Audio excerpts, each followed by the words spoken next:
philosophy. I have not made any alterations in the text but have added explanatory notes intended to clear difficulties and an appendix which deals with some of the controversial issues in the field of Indian thought raised by the first volume. My thanks are due to the editor of Mind for his courtesy in permitting me to use in the appendix the substance of an article which originally appeared in his pages. In preparing this edition, I have been considerably assisted by the suggestions of my friend Professor M. Hiriana of Mysore, May 1929. Preface to the first edition. Though the world has changed considerably in its outward material aspect, means of communication, scientific inventions, etc., there has not been any great change in its inner spiritual side. The old forces of hunger and love and the simple joys and fears of the heart belong to the permanent stuff of human nature. The true interests of humanity, the deep passions of religion, and the great problems of philosophy have not been superseded as material things have been. Indian thought is a chapter of the history of the human mind full of vital meaning for us. The ideas of great thinkers are never obsolete. They animate the progress that seems to kill them. The most ancient fancies sometimes startle us by their strikingly modern character, for insight does not depend on modernity. Ignorance of the subject of Indian thought is profound. To the modern mind, Indian philosophy means two or three silly notions about Maya or the delusiveness of the world, karma, or belief in fate and tyaga, or the ascetic desire to be rid of the flesh. Even these simple notions, it is said, are wrapped up in barbarous nomenclature and chaotic clouds of vapor and verbiage looked upon by the natives as wonders of intellect. After a 6 months tour from Calcutta to Cape Comorin, our modern aesthete dismisses the whole of Indian culture and philosophy as pantheism, worthless scholasticism, a mere play upon words. At all events, nothing similar to Plato or Aristotle or even Plotinus or Bacon. The intelligent student interested in philosophy will, however, find in Indian thought an extraordinary mass of material which, for detail and variety, has hardly any equal in any other part of the world. There is hardly any height of spiritual insight or rational philosophy attained in the world that has not its parallel in the vast stretch that lies between the early Vedic seers and the modern Nyayikas. Ancient India, to adapt Professor Gilbert Murray's words in another context, has the triumphant if tragic distinction of beginning at the very bottom and struggling, however, precariously to the very summits.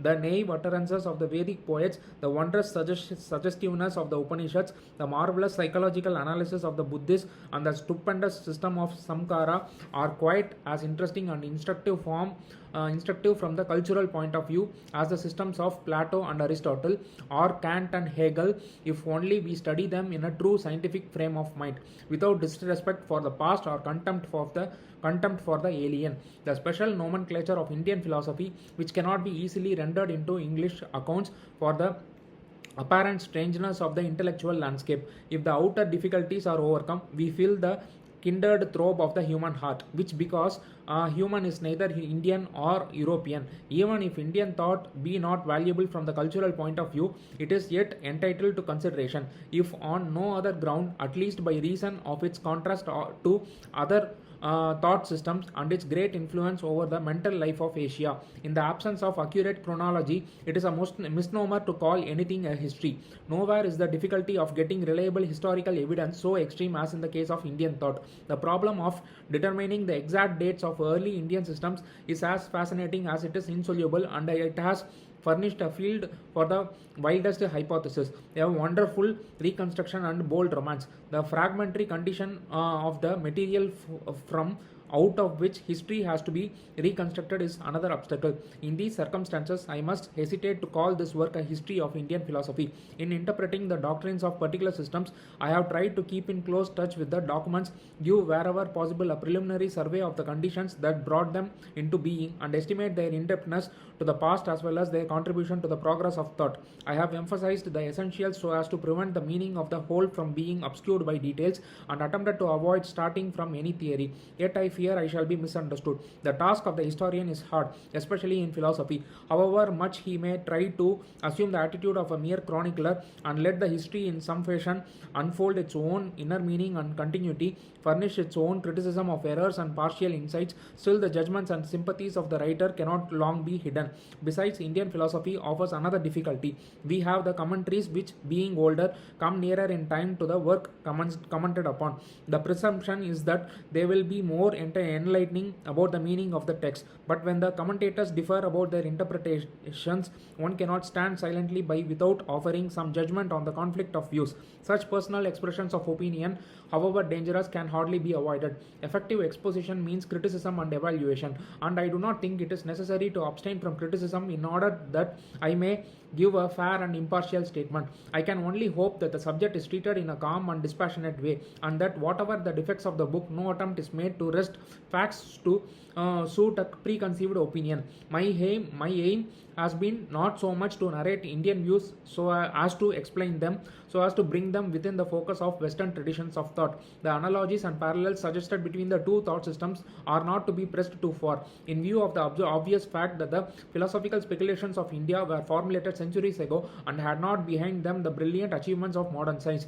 Particular parts of Indian philosophy have been studied with great care and thoroughness by many brilliant scholars in India, Europe, and America. Some sections of philosophical literature have also been critically examined, but there has been no attempt to deal with the history of Indian thought as an undivided whole or a continuous development, in the light of which alone different thinkers and views can be fully understood. To set forth the growth of Indian philosophy from the dim dawn of history in its true perspective is an undertaking of the most formidable kind, and it certainly exceeds the single grasp of even the most industrious and learned scholar. Such a standard encyclopedia of Indian philosophy requires not only special aptitude and absolute devotion, but also wide culture and intelligent cooperation. This book professes to be no more than a general survey of Indian thought, a short outline of a vast subject. Even this is not quite easy. The necessary condensation imposes on the author a burden of responsibility, which is made more onerous by the fact that no man can attempt to be an authority on all these varied fields of study, and that the writer is compelled to come to decisions on evidence which he himself cannot carefully weigh. In matters of chronology, I have depended almost entirely on the results of research carried by competent scholars. I am conscious that in surveying this wide field, much of interest is left untouched, and still more only very roughly sketched in. This work has no pretensions to completeness in any sense of the term. In attempts to give such a general statement of the main results as shall serve to introduce the subject to those to whom it may not be known, and awaken, if possible, in some measure, that interest for it to which it is so justly entitled. Even if it proves a failure, it may assist or at least encourage other attempts. My original plan was to publish the two volumes together. Kind friends like Professor J.S. Mackenzie suggested to me the desirability of bringing out the first volume immediately, since the preparation of the second volume would take some time and the first is complete in itself. I venture to publish it independently. A characteristic feature of many of the views discussed in this volume is that they are motivated They are motivated not so much by the logical impulse to account for the riddles of existence as by the practical need for a support in life. It has been difficult to avoid discussions of what may appear to the reader religious rather than philosophical issues, on account of the very close connection between religion and philosophy in early Indian speculation. The second volume, however, will be of a more purely philosophical character, since a predominantly theoretical interest gets the upper hand in the darsanas or systems of philosophy, though the intimate connection between knowledge and life is not lost sight of. It is a pleasure to acknowledge my obligations to the many eminent Orientalists whose works have been of great help to me in my studies. It is not possible to mention all their names which will be founding the course of the book. Mention must, however, be made of Max Muller, Duisen, Keith, Jacobi, Garbe, Tilak, Bandarkar, Rice Davids and Mrs. Rice Davids, Oldenburg, Poussin, Suzuki and Sogan. Several valuable works of recent publication, such as Professor Das Gupta's History of Indian Philosophy and Sir Charles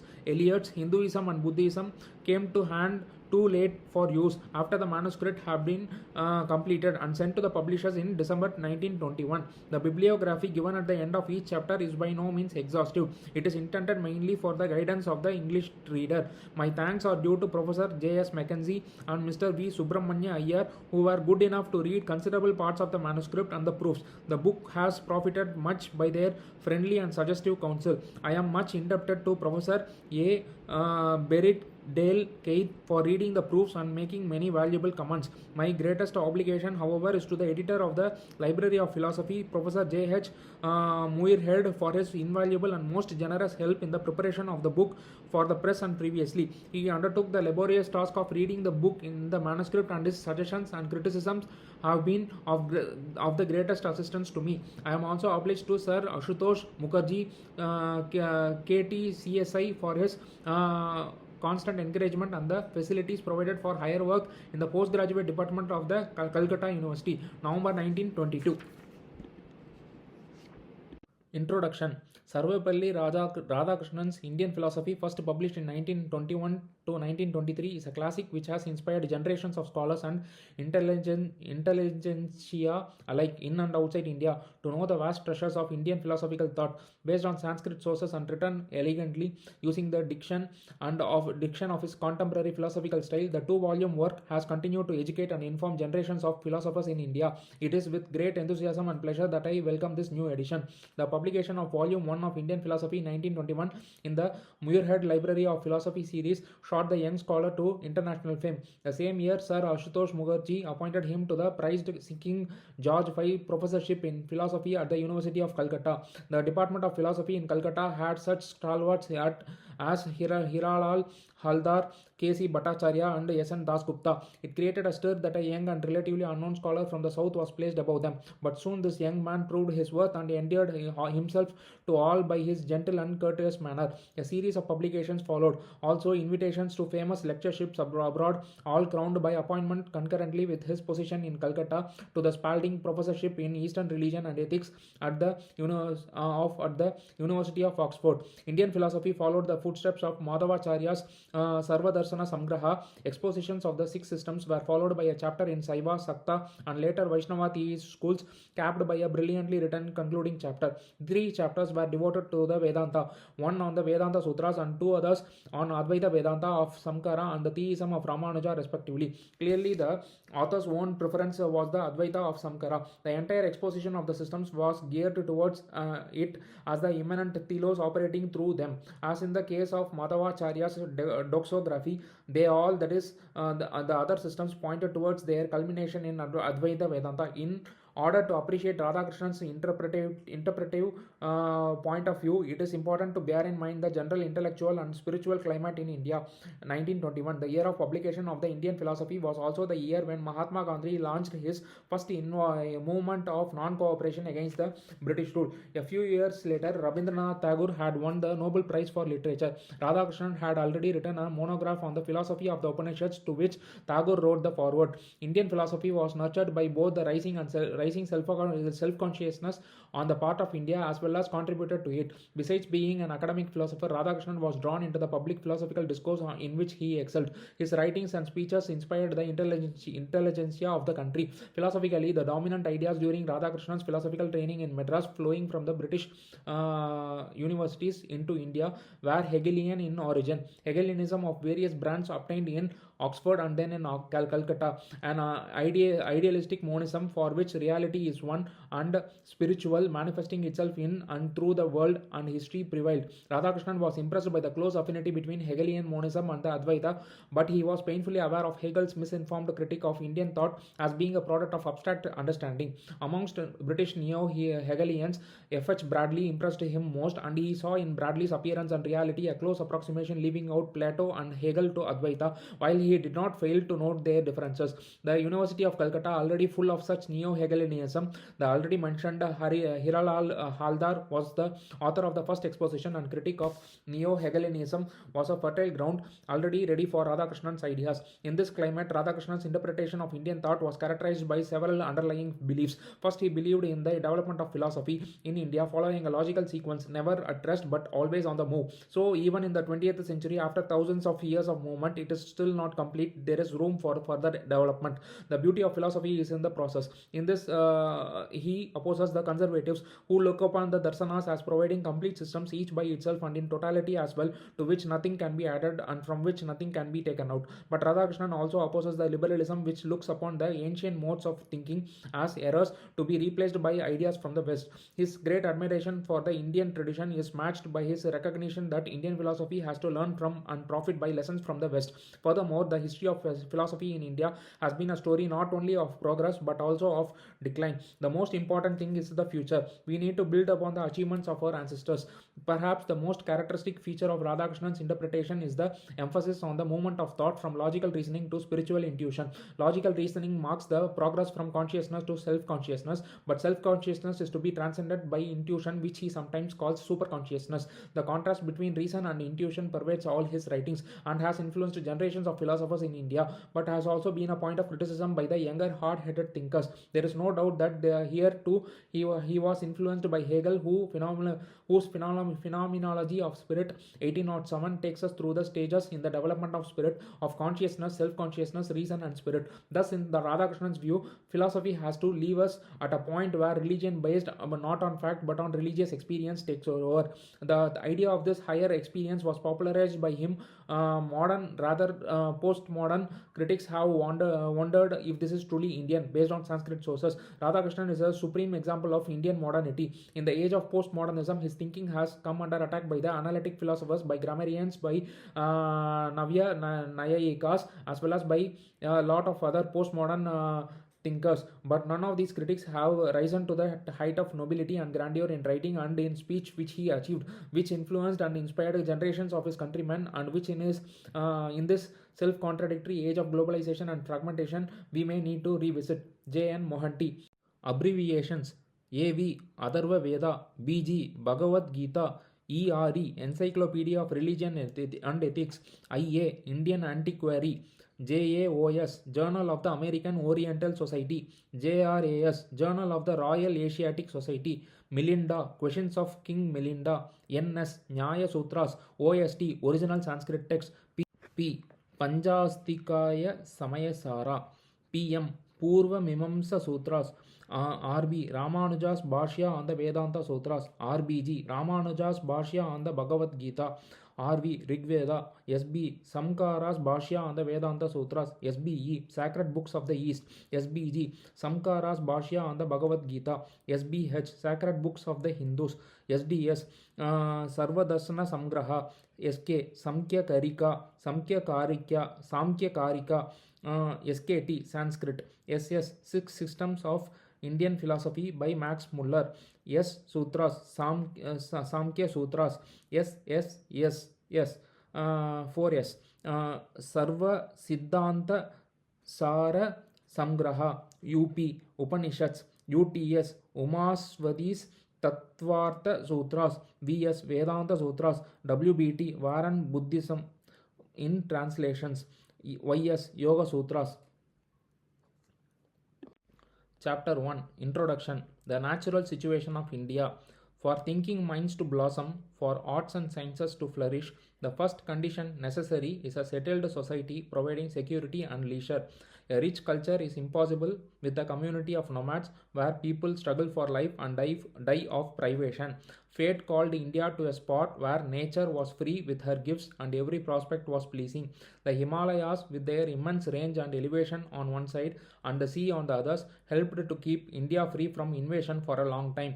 Bounteous nature yielded abundant food and man was relieved of the toil and struggle for existence. The Indian never felt that the world was a field of battle where men struggled for power, wealth and domination. When we do not need to waste our energies on problems of life on earth, exploiting nature and controlling the forces of the world, we begin to think of the higher life, how to live more perfectly in the spirit. Perhaps an enervating climate inclined the Indian to rest and retirement. The huge forests with their wide leafy avenues afforded great opportunities for the devout soul to wander peacefully through them, dream strange dreams, and burst forth into joyous songs. world weary men go out on pilgrimages to their scenes of nature, acquire inward peace, listening to the rush of winds and torrents and the music of birds and leaves, the return and the unwritten whole of heart and fresh in spirit. It was in the ashramas and tapovanas or forest hermitages that the thinking men of India meditated on the deeper problems of existence, the security of life, the wealth of natural resources, the freedom from worry, the detachment from the cares of existence, and the absence of a tyrannous practical interest stimulated the higher life of India, and the result that we find from the beginnings of history an impatience of spirit, a love of wisdom, and a passion for the saner pursuits of the mind, helped by natural conditions and provided with the intellectual scope to think out the implications of things, the Indian escaped the doom which Plato pronounced to be the worst of all, viz. The hatred of reason. Let us above all things take heed, says he in the Phaedo, that one misfortune does not befall us. Let us not become misologues as some people become misanthropes, for no greater evil can befall men than to become haters of reason. The pleasure of understanding is one of the purest available to man, and the passion of the Indian for it burns in the bright flame of the mind. In many other countries of the world, reflection on the nature of existence is a luxury of life. The serious moments are given to action, while the pursuit of philosophy comes up as a parenthesis. In ancient India, philosophy was not an auxiliary to any other science or art, but always held a prominent position of independence. In the West, even in the heyday of its youth, as in the times of Plato and Aristotle, it leaned for support on some other study as politics or ethics. It was theology for the Middle Ages, natural science for Bacon and Newton, history, politics, and sociology for the 19th century thinkers. In India, philosophy stood on its own legs, and all other studies looked to it for inspiration and support. It is the master science guiding other sciences, without which they tend to become empty and foolish. The Mundaka Upanishad speaks of Brahma Vidya, or the science of the eternal, as the basis of all sciences. Sarva Vidya Pratishta. Philosophy, says Kautilya, is the lamp of all the sciences, the means of performing all the works, and the support of all the duties. Since philosophy is a human effort to comprehend the problem of the universe, it is subject to the influence of race and culture. Each nation has its own characteristic mentality, its particular intellectual bent. In all the fleeting centuries of history, in all the vicissitudes through which India has passed, a certain marked identity is visible. It has held fast to certain psychological traits which constitute its special heritage, and they will be the characteristic marks of the Indian people so long as they are privileged to have a separate existence. Individuality means independence of growth. It is not necessarily unlikeness. There cannot be complete unlikeness, since man, the world over, is the same, especially so far as the aspects of spirit are concerned. The variations are traceable to distinctions in age, history, and temperament. They add to the wealth of the world culture, since there is no royal road to philosophic development any more than to any other result worth having. Before we notice the characteristic features of Indian thought, a few words may be said about the influence of the West on Indian thought. The question is frequently raised whether and to what extent Indian thought borrowed its ideas from foreign sources such as Greece. Some of the views put forward by Indian thinkers resemble certain doctrines developed in ancient Greece, so much that anybody interested in discrediting this or that thought system can easily do so. The question of the affiliation of ideas is a useless pursuit. To an unbiased mind, the coincidence will be an evidence of historical parallelism. Similar experiences engender in men's minds similar views. Like number one, this is a note to this page. CIA, that is Indian Antiquary 1918, page 102. See also Bhagavad Gita, chapter 10, 32.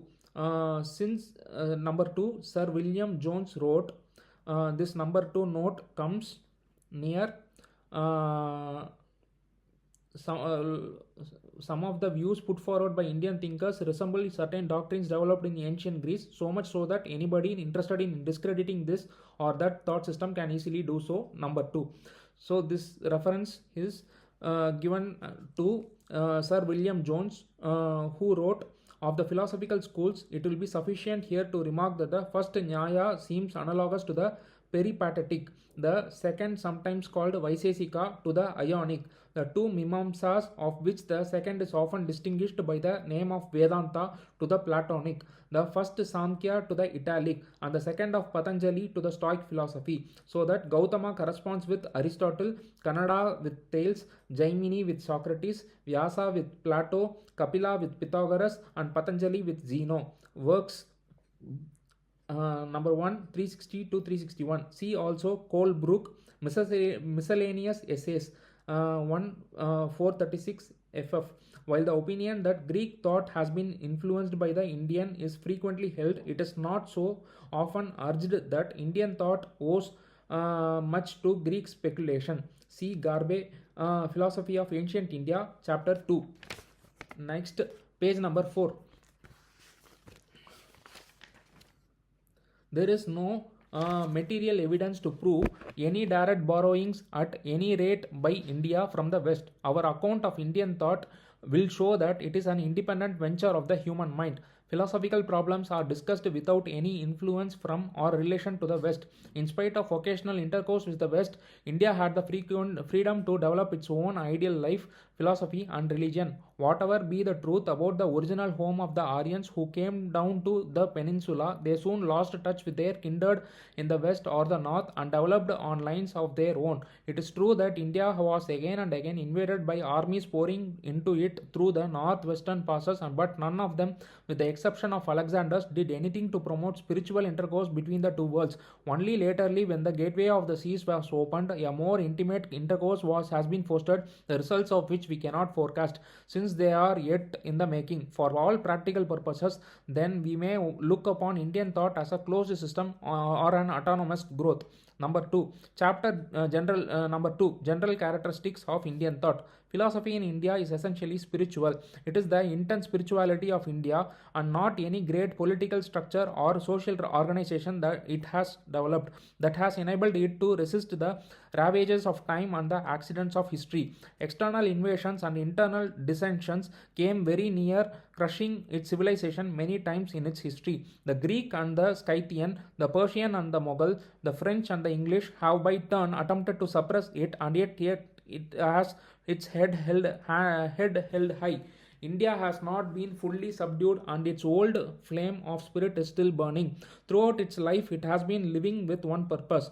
It has fought for truth and against error. It may have blundered, but it did what it felt able and called upon to do so. The history of Indian thought illustrates the endless quest of the mind, ever old, ever new. The spiritual motive dominates life in India. Indian philosophy has its interest in the haunts of men and not in supralunar solitudes. It takes its origin in life and enters back into life after passing through the schools. The great works of Indian philosophy do not have that ex cathedra character which is so prominent a feature of the later criticisms and commentaries.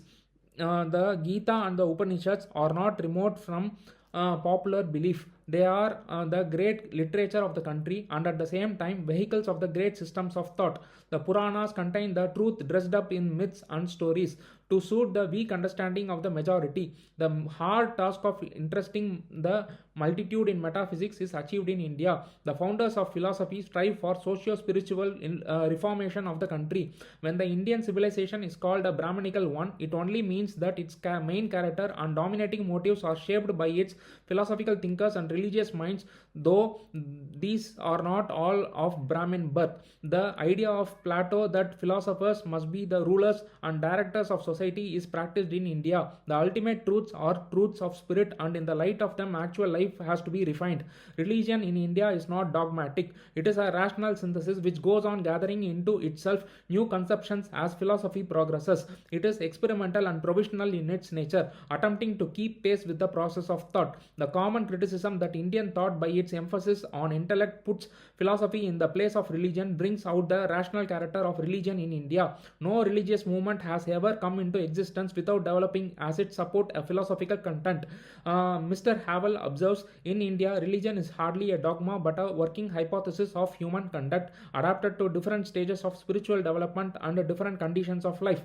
Reference 3. Whenever it intended to crystallize itself in a fixed creed, there were set up spiritual revivals and philosophic reactions which threw beliefs into the crucible of criticism, vindicated the true and combated the false. Again and again we shall observe how when traditionally accepted beliefs become inadequate and inadequate, nay false on account of changed times, and the age grows out of patience with them.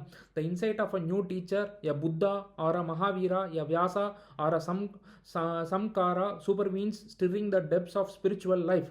These are doubtless great moments in the history of Indian thought, times of inward testing and vision, when at the summons of the spirit's birth, blowing where it listeth and listeth, and coming whence no one knows, the soul of man makes a fresh start and goes forth on a new venture. It is the intimate relation between the truth of philosophy and the daily life of people that makes religion always alive and real. Number 3 note is Aryan rule in India, page 170. See the article on the heart of Hinduism, Hibbert Journal, October 1922. The problems of religion stimulate the philosophic spirit. Page 6. The Indian mind has been traditionally exercised over the questions of the nature of Godhead, the end of life, and the relation of the individual to the universal soul. Though his philosophy in India has not, as a rule, completely freed itself from the fascinations of religious speculation, yet the philosophical discussions have not been hampered by religious forms. The two were not confused. On account of the close connection between theory and practice, doctrine and life, a philosophy which could not stand the test of life, not in the pragmatistic but the larger sense of the term, larger sense of the term, had no chance of survival. To those who realize the true kinship between life and theory, philosophy becomes a way of life, an approach to spiritual realization. There has been no teaching, not even the Samkhya, which remained a mere word of mouth or dogma of schools. Every doctrine is turned into a passionate conviction, stirring the heart of man and quickening his breath. It is untrue to say that philosophy in India never became self-conscious or critical. Even in its early stages, rational reflection tended to correct religious belief. Witness the advance of religion implied in the progress from the hymns of the Veda to the Upanishads. When we come to Buddhism, the philosophic spirit has already become that confident attitude of mind which in intellectual matters bends to no outside authority and recognizes no limit to its enterprise, unless it be as the result of logic, which probes all things, tests all things, and follows fearlessly wherever the argument leads. When we reach the several darsanas or systems of thought, we have mighty and persistent efforts at systematic thinking. How completely free from traditional religion and bias the systems are will be obvious from the fact that the Samkhya is silent about the existence of God, though certain about its theoretical indemonstrability. Vaisesika and Yoga, while they admit a supreme being, do not consider him to be the creator of the universe, and Jaimini refers to God only to deny his providence and moral government of the world. The early Buddhist systems are known to be indifferent to God, and we have also the materialistic Karvakas who deny God, ridicule the priests, revile the Vedas, and seek salvation in pleasure. The supremacy of religion and of social tradition in life does not hamper the free pursuit of philosophy. It is a strange paradox, and yet noting more than the obvious truth that while the social life of an individual is bound by the rigors of caste, he is free to roam in the matter of opinion. Reason freely questions and criticizes the creeds in which men are born. That is why the heretic, the skeptic, the unbeliever, the rationalist and the freethinker, the materialist and the hedonist all flourish in the soil of India. The Mahabharata says there is no Muni who has not an opinion of his own. All this is evidence of the strong intellectuality of the Indian mind, which seeks to know the inner truth and the law of all sides of human activity. This intellectual impulse is not confined to philosophy and theology, but extends over logic and grammar,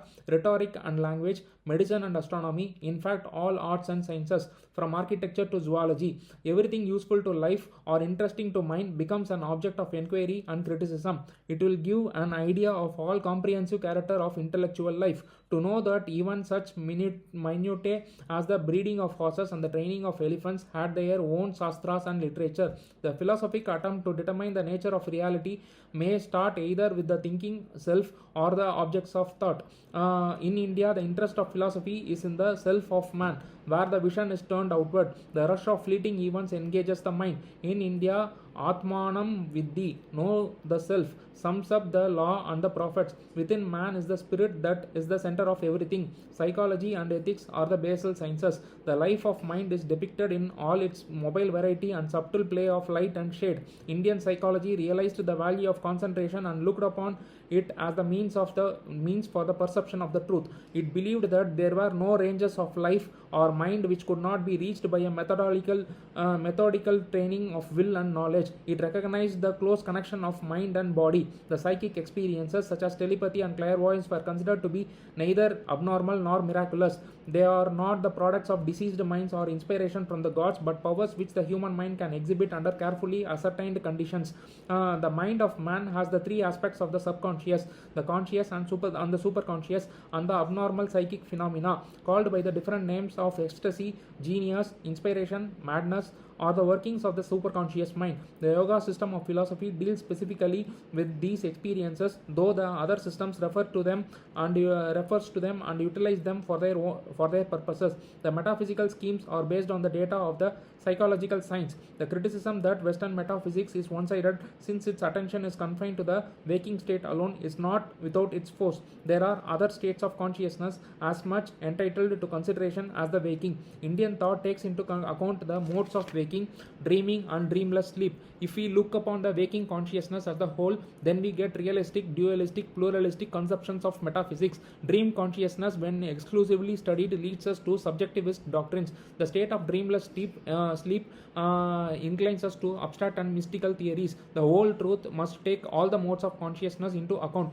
The dominance of interest in the subjective does not mean that in objective sciences India had nothing to say. If we refer to the actual achievements of India in the realm of positive science, we shall see that the opposite is the case. Ancient Indians laid the foundations of mathematical and mechanical knowledge. They measured the land, divided the year, mapped out the heavens, traced the course of the sun and the planets through the zodiacal belt, analyzed the constitution of matter, and studied the nature of birds and beasts and plants and scenes. Whatever conclusions we may arrive at as to the original source of the first astronomical ideas current in the world, it is probable that to the Hindus is due to the invention of algebra and its application to astronomy and geometry. From them also the Arabs received not only their first conception of algebraical analysis, but also those invaluable numerical symbols and decimal notation now current everywhere in Europe, which have rendered untold service to the progress of arithmetical science. The motions of the moon and the sun were carefully observed by the Hindus, and with such success that their determination of the moon's synodical revolution is much more correct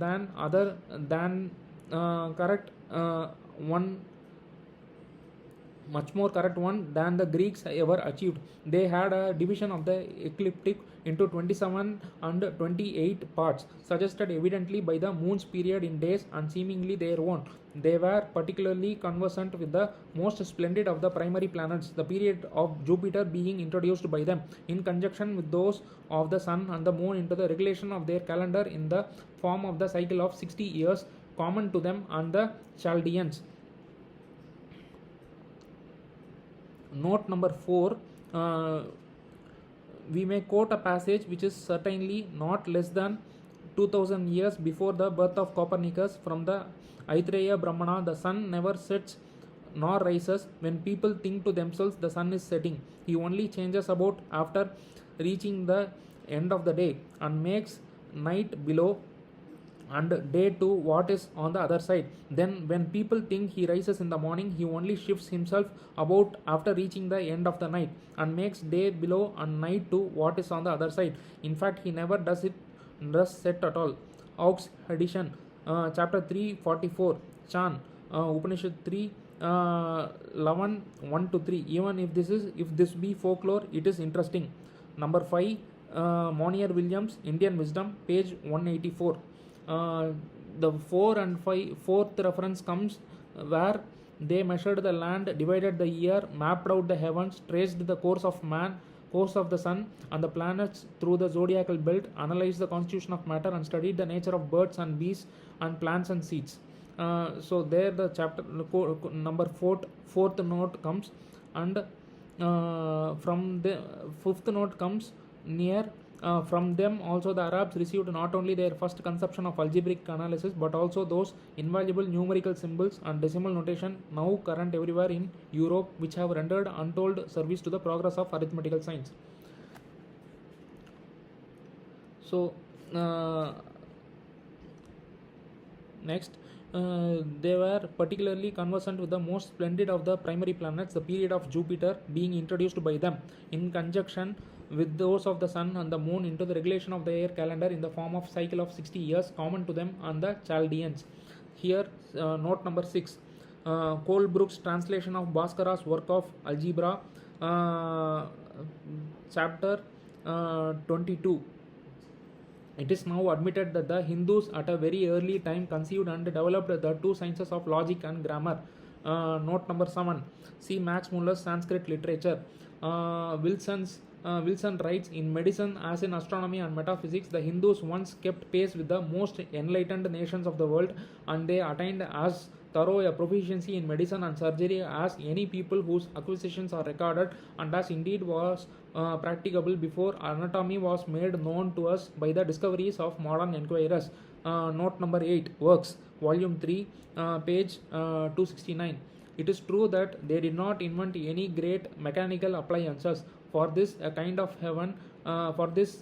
heaven which gave them the great water courses and abundant supplies of food is responsible. Let us also remember that these mechanical inventions belong after all to the 16th century and after, by which time India had lost her independence and became parasitic. The day she lost her freedom and began to flirt with other nations, a curse fell on her and she became petrified. Till then she could hold her own even in arts, crafts and industries, not to speak of mathematics, astronomy, chemistry, medicine, surgery and those branches of physical knowledge practiced in ancient times. She knew how to chisel stone, draw pictures, burnish gold and weave rich fabrics.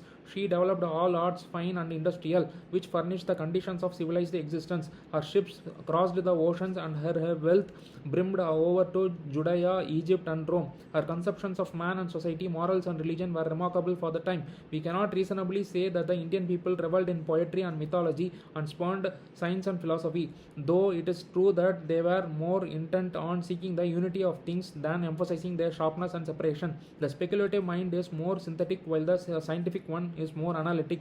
If such a distinction should be permitted, the former tends to create cosmic philosophies which embrace in one comprehensive vision the origin of all things, the history of ages and the dissolution and decay of the world. The latter is inclined to linger over the dull particulars of the world and miss the sense of oneness and wholeness. Indian thought attempts vast impersonal views of existence and makes it easy for the critic to bring the charge of being more idealistic and contemplative, producing dreamy visionaries and strangers in the world, while Western thought is more particularistic and pragmatistic. The latter depends upon what we call the senses, and the former presses the soul sense into the service of speculation. Once again, it is the natural conditions of India that account for the contemplative turn of the Indian, who had the leisure to enjoy the beautiful things of the world and express his wealth of soul in song and story, music and dance, rites and religions, undisturbed by the passions of the outer world. The brooding East, frequently employed as a term of ridicule, is not altogether without its truth. It is the synthetic vision of India that has made philosophy comprehend several sciences which have become differentiated in modern times. In the West, during the last 100 years or so, several branches of knowledge till then included under philosophy, economics, politics, morals, psychology, education have been one by one sheared away from it. Philosophy in the time of Plato meant all those sciences which are bound up with the human nature and form other core of man's speculative interest. In the same way, in ancient Indian scriptures, we possess the full content of the philosophic sphere. Laterly, in the West, philosophy became synonymous with metaphysics or the abstruse discussions of knowledge, being and value, and the complaint is heard that metaphysics has become absolutely theoretical, being cut off from the imaginative and the practical sides of human nature. If we put the subjective interest of the Indian mind along with its tendency to arrive at a synthetic vision, we shall see how monistic idealism became the truth of things. To it, the whole growth of Vedic thought points on it are based on the Buddhistic and the Brahminical religions. It is the highest truth revealed to India. Even systems which announce themselves as dualistic or pluralistic seems to be permeated by a strong monistic character. If we can abstract from the variety of opinion and observe the general spirit of Indian thought, we shall find that it has a disposition to interpret life and nature in the way of monistic idealism, though this tendency is so plastic, living and manifold that it takes many forms and expresses itself in even mutually hostile teachings. We may briefly indicate the main forms which monistic idealism has assumed in Indian thought, leaving aside detailed developments and critical estimates. This will enable us to grasp the nature and function of philosophy as understood in India. For our purposes, monistic idealism is of four types: non-dualism or Advaitism, pure monism, modified monism, and implicit monism. Philosophy proceeds on the facts of experience. Logical reflection is necessary to ascertain whether the facts observed by one individual are accepted by all, or only subjective in their character. Theories are accepted if they account for facts satisfactorily. We have already said that the facts of mind or consciousness were studied by the Indian thinkers with as much care and attention as the facts of the outer world are studied by our modern scientists. The philosophical conclusions of Advaitic monism are based on the data of psychological observation. The activities of the self are assigned to three states of waking, dreaming, and dreamless sleep. In dream states, an actual concrete world is presented to us. We do not call that world real, since on waking we find that the dream world does not fit in with the waking world. Yet relatively to the dream state, the dream world is real. It is discrepancy from our conventional standards of waking life, and not any absolute knowledge of truth as subsisting by itself, that tells us that dream states are less real than the waking ones. Even waking reality is a relative one. It has no permanent existence, being only a correlate of the waking state. It disappears in dream and sleep. The waking consciousness and the world disclosed to it are related to each other, depend on each other as the dream consciousness and the dream world are. They are not absolutely real, for in the worlds of Samkara, while the dream world is daily sublated, the waking world is sublated under exceptional circumstances. In dreamless sleep, we have a cessation of the empirical consciousness. Some Indian thinkers are of opinion that we have in this condition an objectless consciousness. At any rate, this is clear that dreamless sleep is not a complete non-being or negation, for such a hypothesis conflicts with the later recollection of the happy repose of sleep. We cannot help conceding that the self continues to exist, though it is bereft of all experience. There is no object felt, and there can be none so long as the sleep is sound. The pure self seems to be unaffected by the flotsam and jetsam of ideas which arise and vanish with particular moods. What varies not nor changes in the midst of things that vary and change is different from them. Note number 9. Yesu वर्तमानेषु यद अनुवर्तते तत् तेभ्यो भिन्नं Bhamati. The self which persists unchanged and is one throughout all the changes is different from them all. The conditions change, not the self. In all the endless months, years, and small and great cycles past and to come, this self-luminous consciousness alone neither rises nor ever sets. Note number 10. Panchadasi 1:7.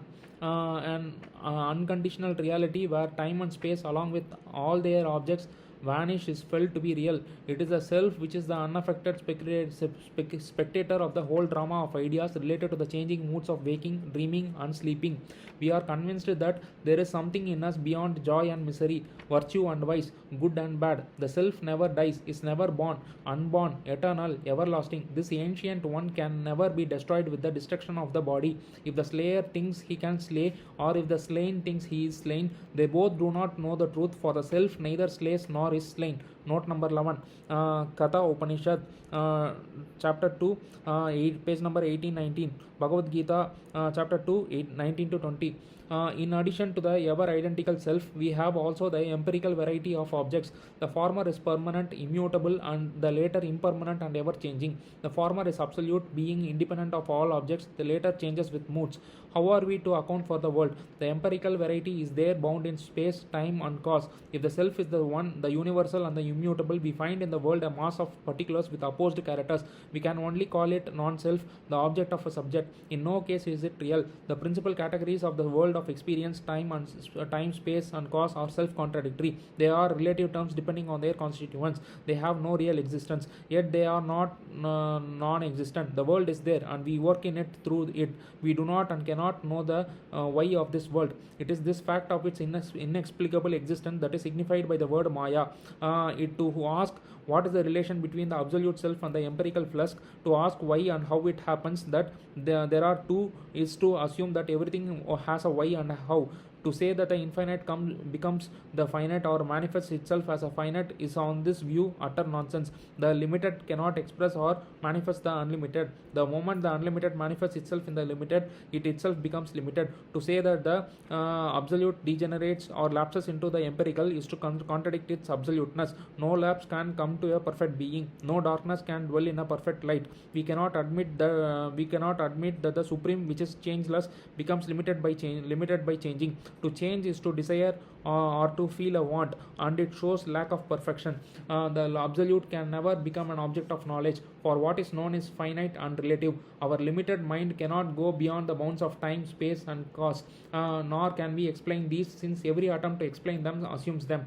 Through thought, which is itself a part of the relative world, we cannot know the absolute self. Our relative experience is a waking dream. Science and logic are parts of it, and products of it too. The failure of metaphysics is neither to be wept over nor to be laughed over, neither to be prized nor blamed, but understood. With a touching humility born of intellectual strength, a Plato or a Nagarjuna, a Kant or Samkara declares that our thought deals with the relative and has nothing to do with the absolute. Though the absolute being is not known in the logical way, it is yet realized by all who strain to know the truth as the reality in which we live, move, and have our being. Only through it can anything else be known. It is the eternal witness of all knowledge. The non-dualist contends that his theory is based on the logic of facts. The self is the inmost and deepest reality felt by all, since it is the self of all things known and unknown too, and there is no knower to know it except itself. It is the true and the eternal, and there is not beside it. As for the empirical ramifications which also exist, the non-dualist says, well, they are there, and there is an end to it. End of it. We do not know and cannot know why. It is all a contradiction, and it is actual. Such is the philosophical position of Advaita or non-dualism taken by Gautabata and Samkara. There are Advaitins who are dissatisfied with this view and feel that it is no good covering up our confusion by the use of the word Maya. They attempt to give a more positive account of the relation between the perfect being, absolutely devoid of any negativity, the immutable real, felt in the depths of experience, and the world of change and becoming. To preserve the perfection of the one reality, we are obliged to say that the world of becoming is not due to an addition of any element from outside, since there is nothing outside. It can only be by a diminution. Something negative like Plato's non-being or Aristotle's matter is assumed to account for change. Through the exercise of this negative principle, the immutable seems to be spread out in the moving many. Rays stream out of the sun which nevertheless did not contain them. Maya is the name of the negative principle which lets loose the universal becoming, thereby creating endless agitation and perpetual disquiet. The flux of the universe is brought about by the apparent degradation of the immutable. The real represents all that is positive in becoming. The things of the world ever struggle to recover their reality, to fill up what is lacking in them, to shake off their individuality and separateness, but are prevented from doing so by their inner void. The negative Maya are constituted by the interval between what they are and what they ought to be. If we get rid of Maya, suppress the tendency to duality, abolish the interval, fill up the deficit, and allow the disturbance to relax space, time, and change reach back into pure being. As long as the original insufficiency of Maya prevails, things are condemned to be existence in space, time, cause world. Maya is not a human construction. It is prior to our intellect and independent of it. It is verily the generator of things and intellects, the immense potentiality of the whole world. It is sometimes called the Prakriti. The alterations of generation and decay, the ever repeated cosmic evolutions, all represent this fundamental deficit in which the world exists. The world of becoming is the interruption of being. Maya is the reflection of reality. The world process is not so much a translation of immutable being as its inversion. Yet the world of Maya cannot exist apart from pure being. There can be no movement if there were not immutability, since movement is only a degradation of the immutable. The truth of the universal mobility is the immobile thing.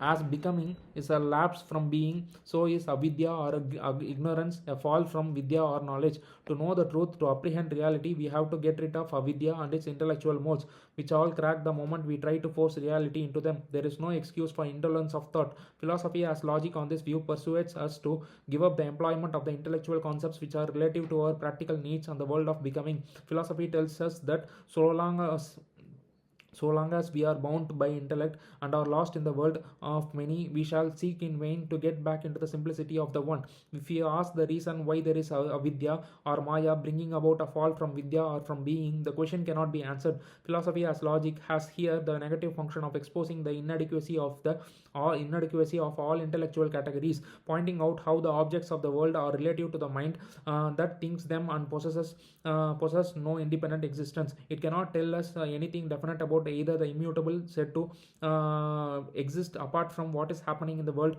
or about maya credited with the production of the world. It cannot help us directly to the attainment of reality. It, on the other hand, tells us that to measure reality we have to distort it. It may perhaps serve the interests of truth when once it is independently ascertained. We can think it out, defend it logically, help its propagation. The supporters of pure monism recognize a higher power than abstract intellect, which enables us to feel the push of reality. We have to sink ourselves in the universal consciousness and make ourselves coextensive with all that is. We do not then so much think reality as live it, do not so much know it as to know it as become it. Such an extreme monism, with its distinctions of logic and intuition, reality and the world of existence, we meet with in some Upanishads. Nagarjuna and Samkara in his ultra philosophical moods, Sri Harsha and the Advaita Vedantins and echoes of it are heard in Parmenides and Plato, Spinoza and Plotinus, Bradley and Bergson, not to speak of the mystics in the West. Whatever the being, the pure and simple, may be to intuition, to intellect it is nothing more or less than an absolute abstraction. It is supposed to continue when every fact and form of existence is abolished. It is the residue left behind when abstractions is made from the whole world. It is a difficult exercise set to the thought of man to think away the sea and the earth, the sun and the stars, space and time, man and God. When an effort is made to abolish the whole universe, sublate all existence, nothing seems to remain for thought. Thought, finite and relational, find to its utter despair that there is just nothing at all when everything existent is abolished. To the conceptual mind, the central proposition of intuition, being only is, means that there is just nothing at all. Thought, as Hegel said, can only work on with determinate realities, concrete things. To it, all affirmation implies negation and vice versa. Every concrete is becoming. Combining being and non-being, positive and negative. So those who are not satisfied with the intuitive being and wish to have a synthesis capable of being attained by thought, and which has a natural instinct for the concrete, are attracted to a system of objective idealism. The concrete idealists try to put together the two concepts of pure being and apparent becoming in the single synthesis of God. Even extreme monists recognize that becoming depends on being, though not vice versa. We get now a sort of refracted absolute, a God who has in him the possibility of the world, combines in his nature the essence of all being as well as of becoming, unity as well as plurality, unlimitedness and limitation. Note number 12, which comes near such an extreme monism with its distinction of logic and intuition, reality and the world of existence, we meet in some Upanishads, Nagarjuna and Samkara in his ultra philosophical moods, Sri Harsha and the Advaita Vedantins, and echoes of it are heard in Parmenides and Plato, Spinoza and Plotinus, Bradley and Bergson, not to speak of the mystics in the West. There, note number 12 comes. The note number 12 says, in the Samkhya philosophy, we have practically the same account of the world of experience, which does not in the least stain the purity of the witness self. Only a pluralistic prejudice which has no logical basis asserts itself, and we have a plurality of souls. When the pluralism collapses, as it does at the first touch of logic, the Samkhya theory becomes identical with the pure monism here sketched.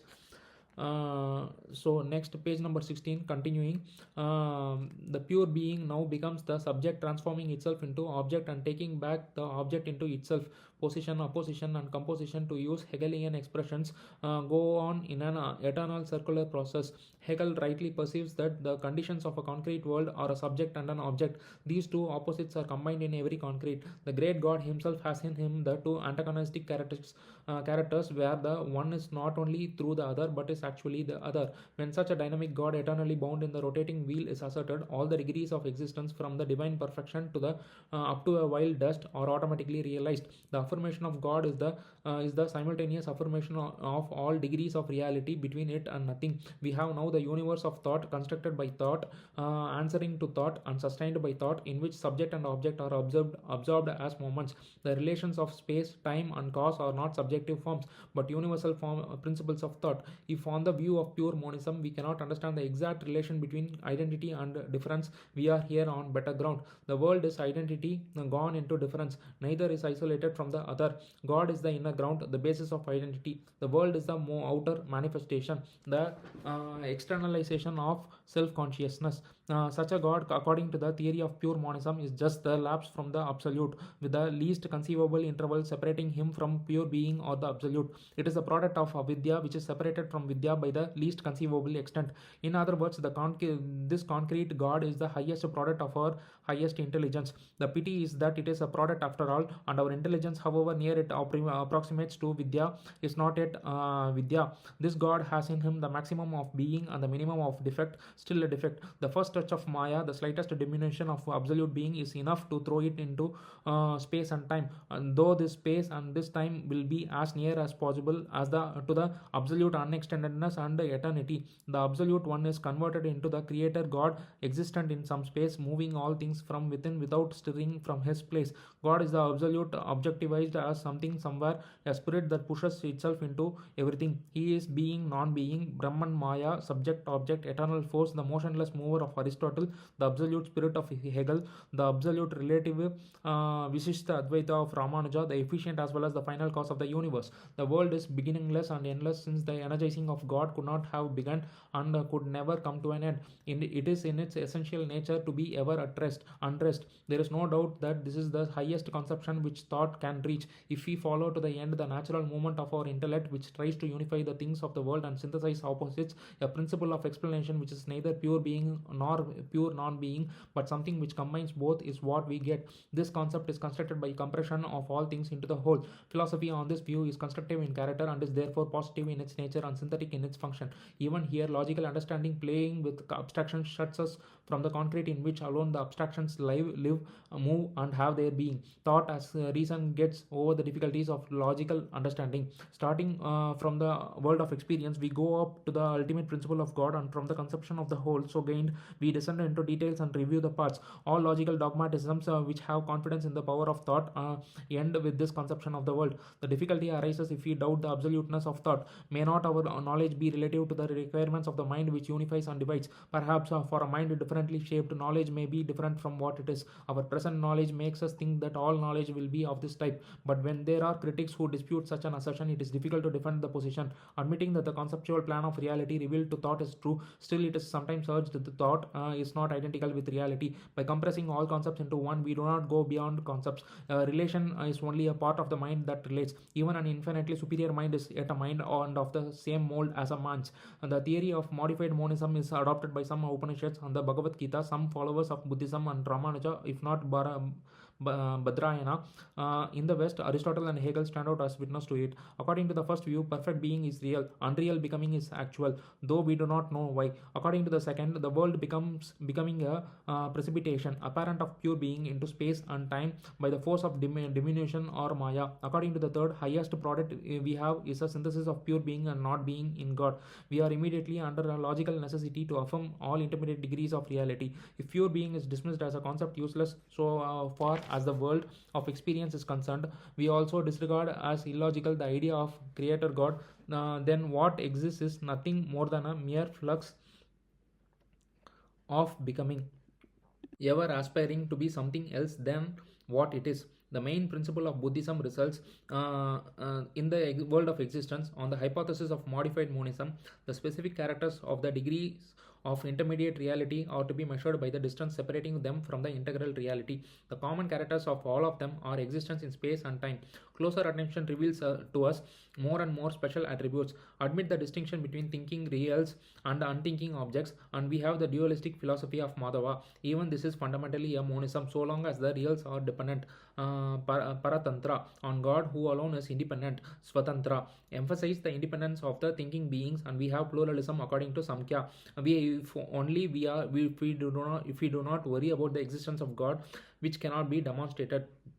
Add to it the plurality of the objects of the world. We have pluralistic realism, where even God becomes one real, however great or powerful among others. In the discussions about the intermediate degrees of reality, the unit of individuality seems to depend upon the fancy of the philosopher, and whether a system turns out to atheistic or theistic is determined by the attention paid to the absolute under the aegis of which the drama of the universe is enacted. It sometimes shines out brilliantly with its light focused in a God, and at other times fades out. These are the different ways in which the mind of man reacts to the problems of the world according to its own peculiar constitution. There is cordial harmony between God and man in Indian thought, while the opposition between the two is more marked by in the West. The mythologies of the peoples are also indicated. The myth of Prometheus, the representative man who tries to help mankind by defending them against Zeus, who desires to destroy the human race and supplant them with a new and better species. The story of the labors of Hercules, who tries to redeem the world.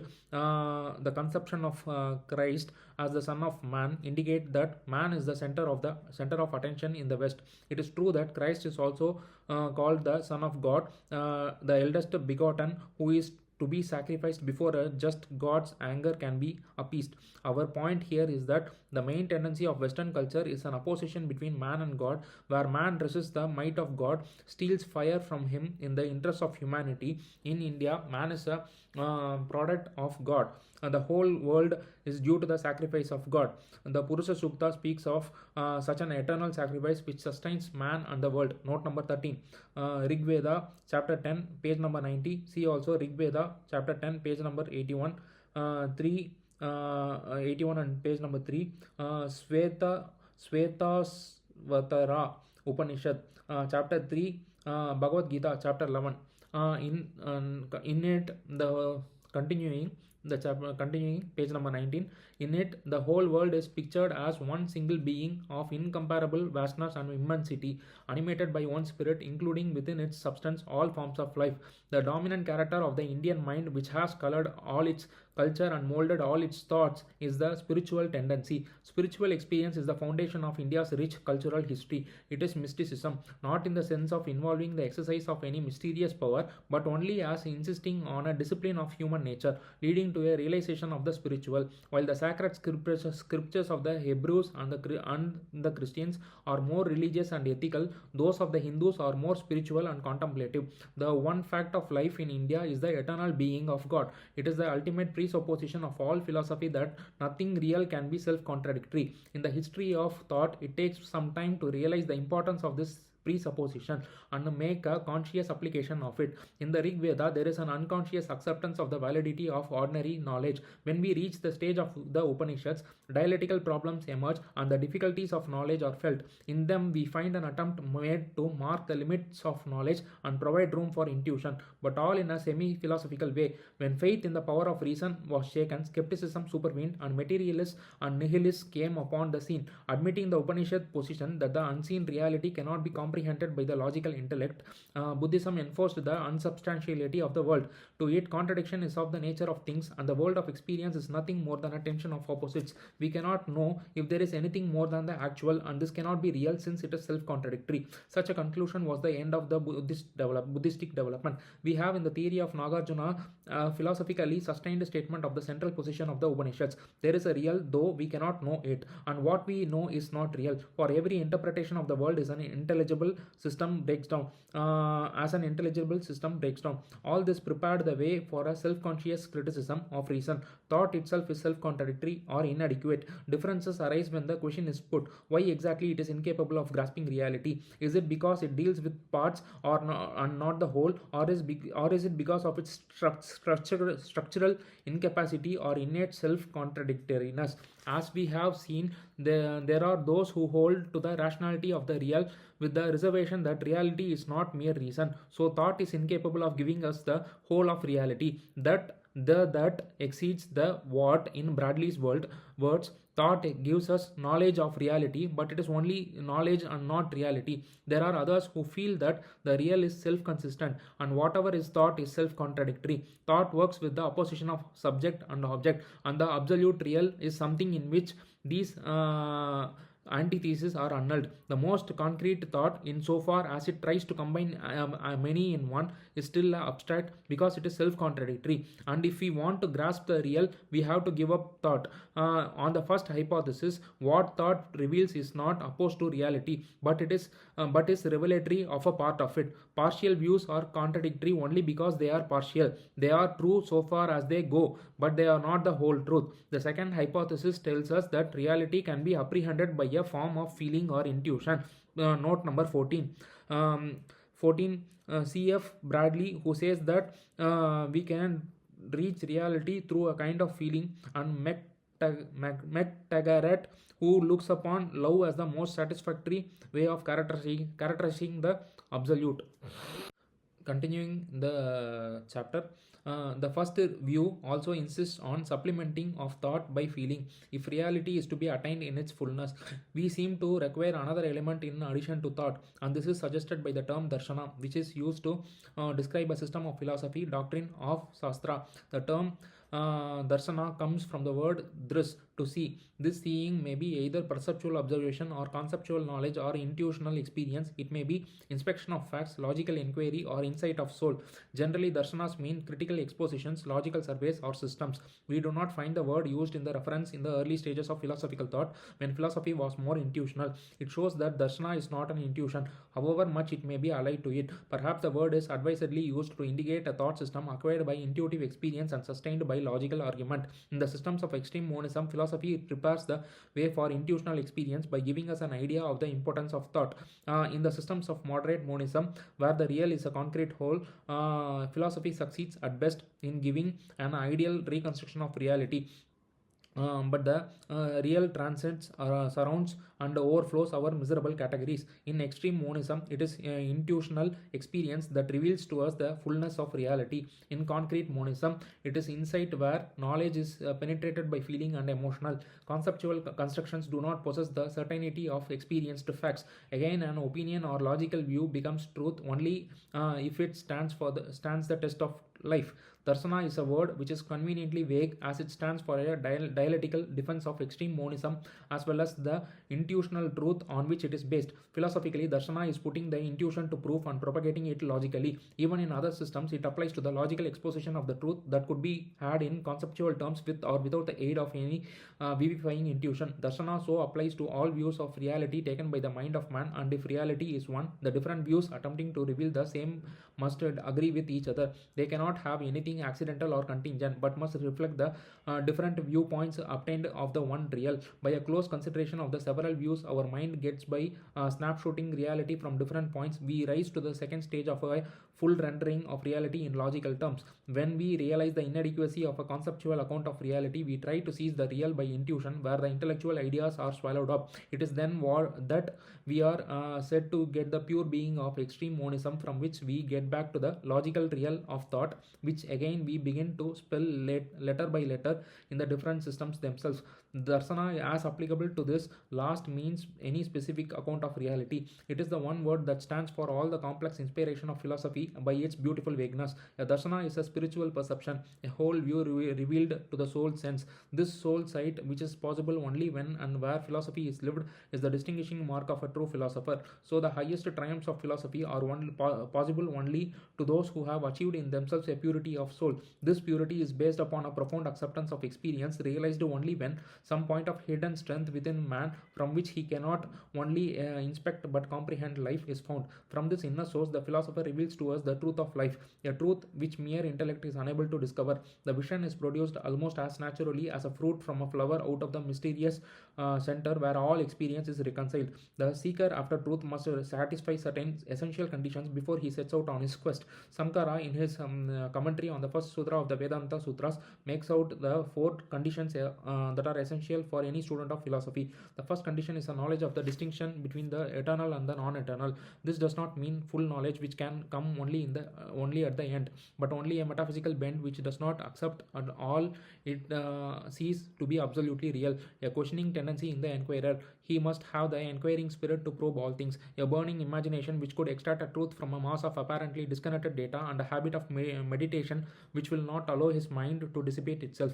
The second condition is the subjugation of the desire for the fruits of action, either in the present life or a future one. It demands the renunciation of all petty desire, personal motive, and practical interest. Speculation or inquiry to the reflective mind is its own end. The right employment of intellect is understanding the things good as well as bad. The philosopher is a naturalist who should follow the movement of things without exaggerating the good or belittling the evil on behalf of some prejudice of his. He must stand outside of life and look on it. So it is said that he must have no love of the present or the future. Only then he stake his all on clearing thinking and honest judgment, and develop an impersonal cosmic outlook which with devotedness to fact. To get this temper, he must suffer a change of heart, which is insisted on the third condition, where the student is enjoined to acquire tranquility, self-restraint, renunciation, patience, peace of mind, and faith.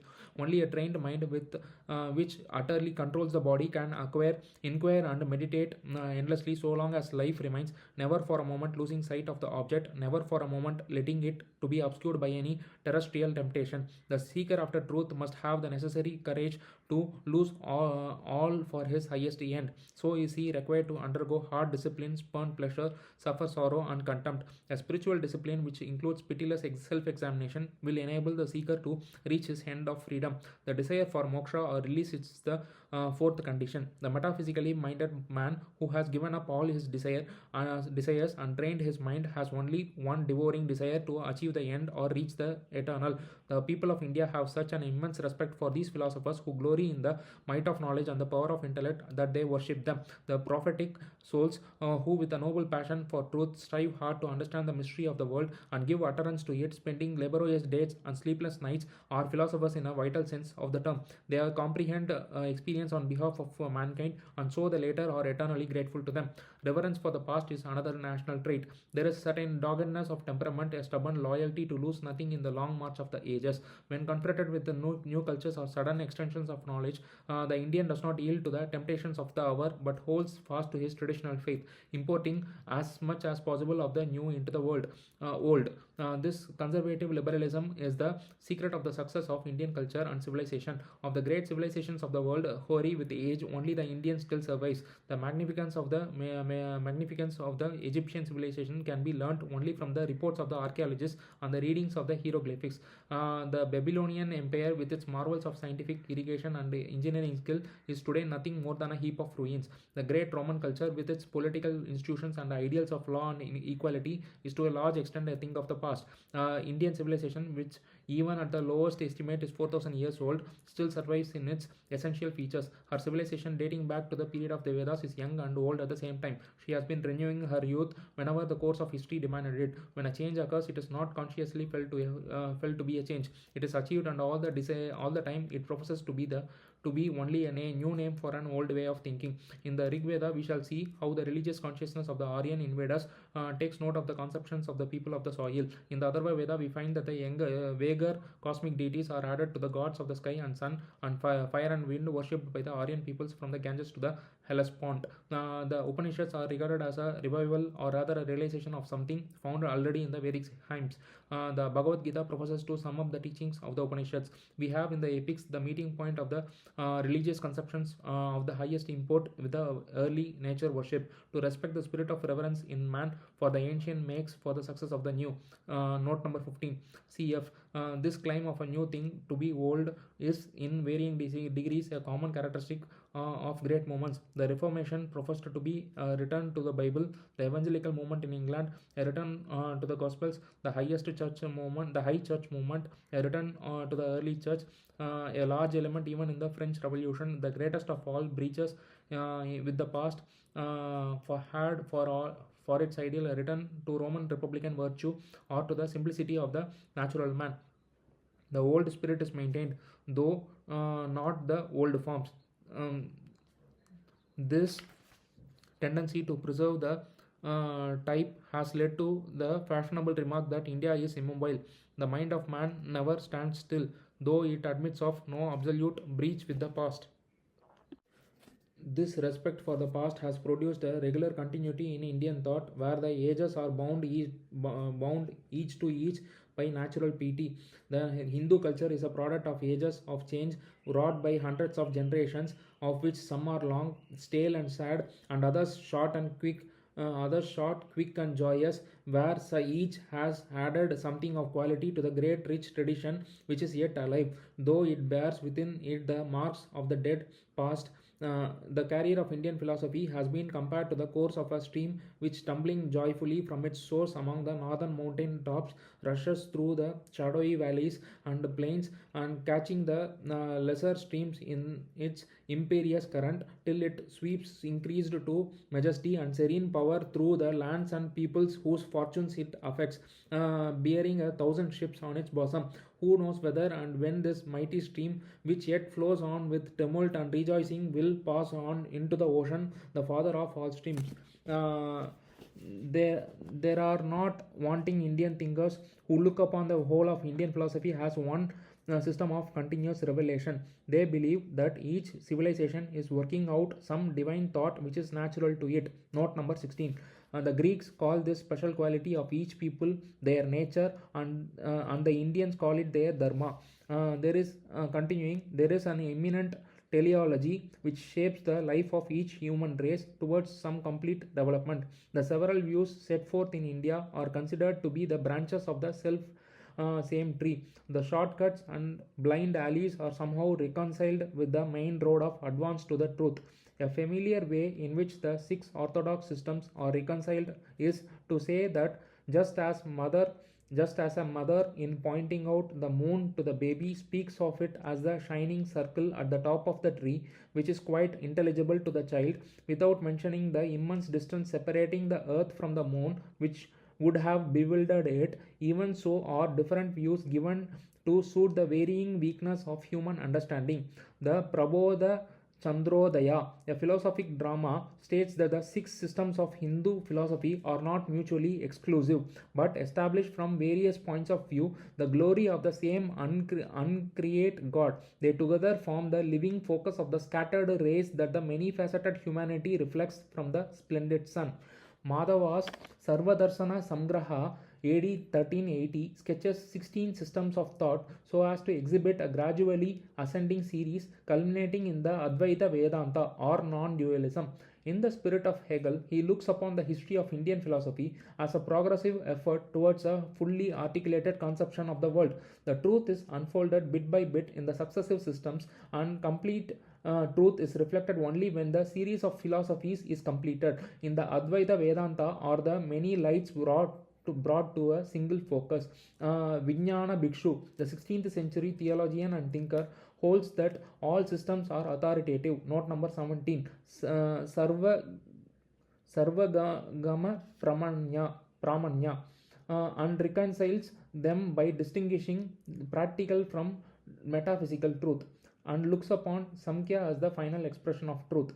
Madhusudana Saraswati, in his Prastha Prasthana Veda, writes the ultimate scope of all the Munis, authors of these really different systems, is to support the theory of Maya, and their only design is to establish the existence of one supreme God, the sole essence. For these Munis could not be mistaken, since they were omniscient.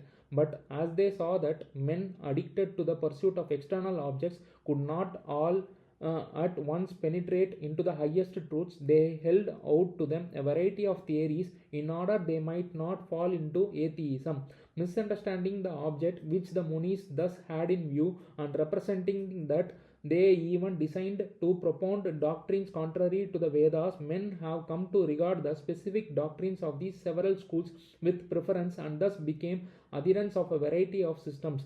Note number 18. See Muyur OST, chapter 4, 1 and 2. OST is Oriental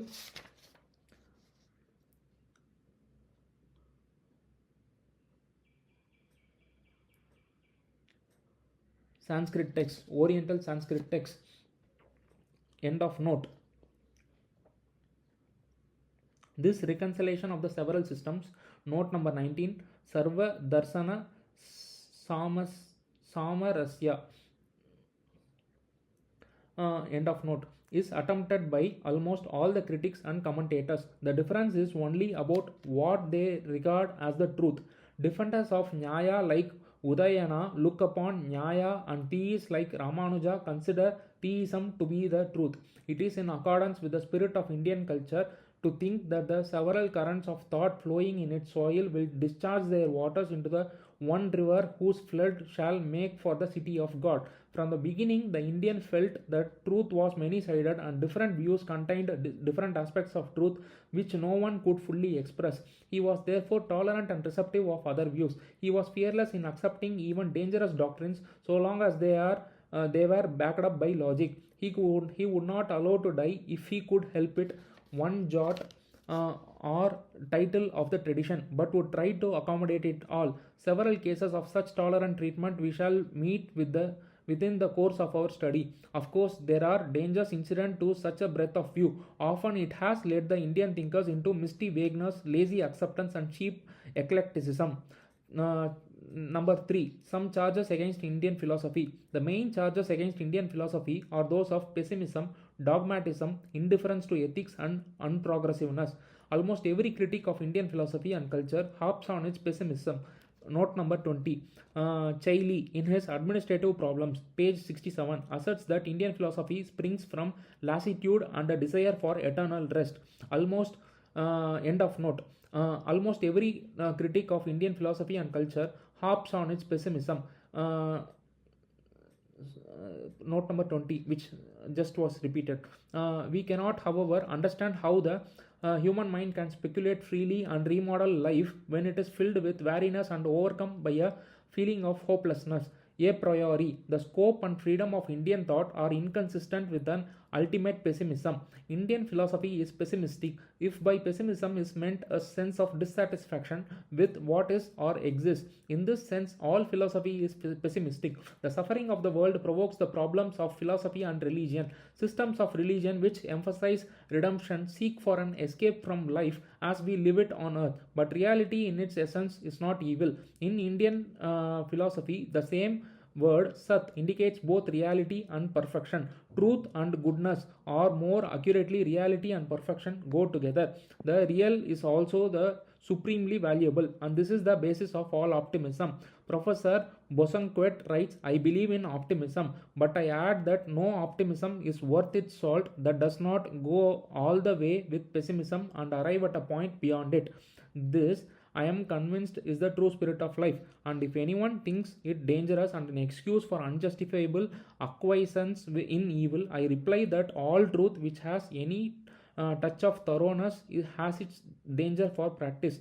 Note number 21. Social and International Ideals, page 43. C.F. Schopenhauer. Optimism, when it is not merely the thoughtless talk of such an harbor nothing but words under their low foreheads, appears not merely as an absurd but also as a really wicked way of thinking, as a bitter mockery of the unspeakable suffering humanity.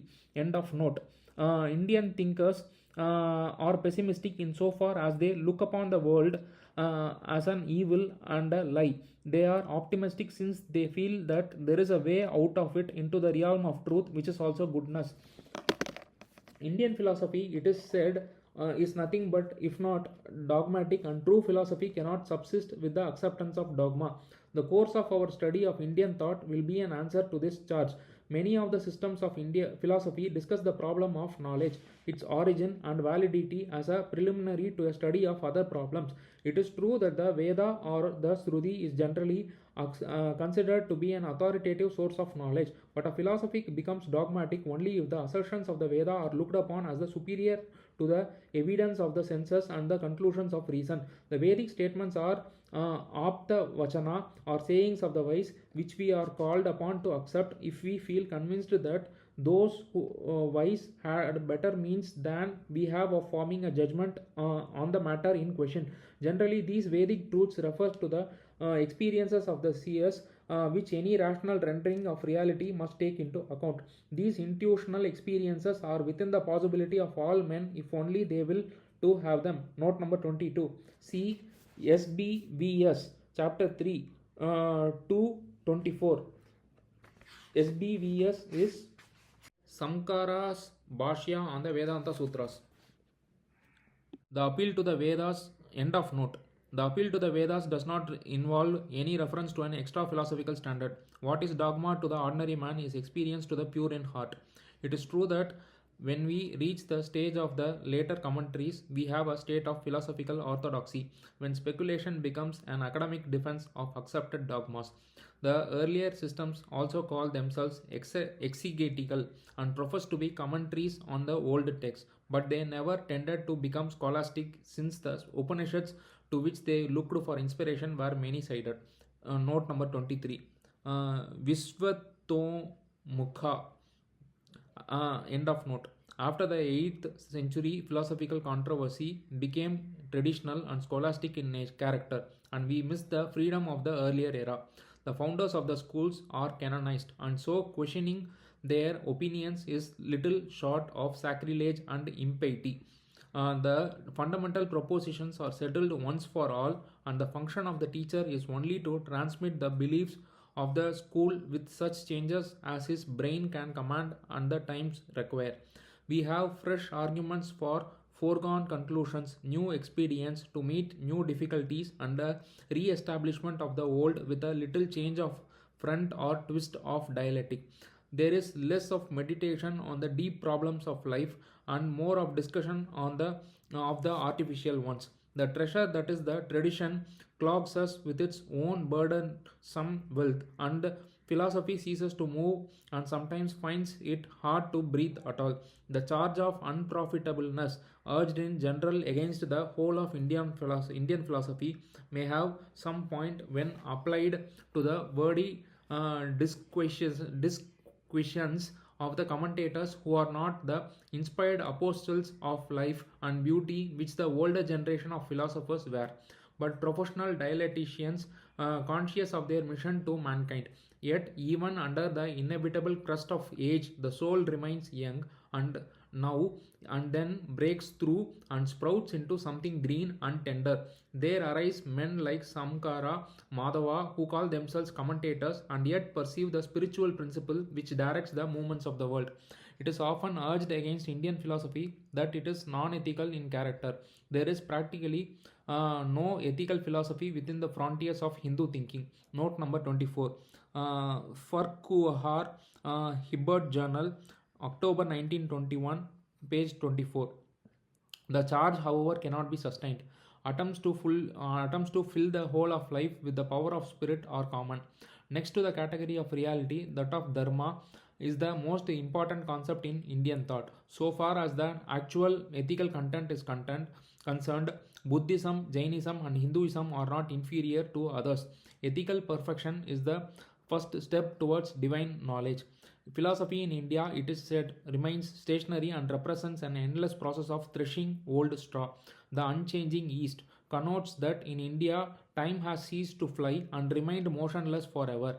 If it means that there is a fundamental identity in the problems, then this sort of unprogressiveness is a feature common to all philosophical developments. The same old problems of God, freedom, and immortality, and the same old unsatisfactory solutions are repeated throughout the centuries. While the form of the problems is the same, the matter has changed. There is all the difference in the world between the god of the Vedic hymns drinking Soma and the absolute of Samkara. The situations to which philosophy is a response renew themselves in each generation, and the effort to deal with them needs a corresponding renewal. If the objection means that there is not much fundamental difference between the solutions given in the ancient scriptures of India and Plato's works or Christian writings, it only shows that the same loving universal spirit has been uttering its message and making its voice heard from time to time. The sacred themes come down to us through the ages, variously balanced and colored by race and tradition.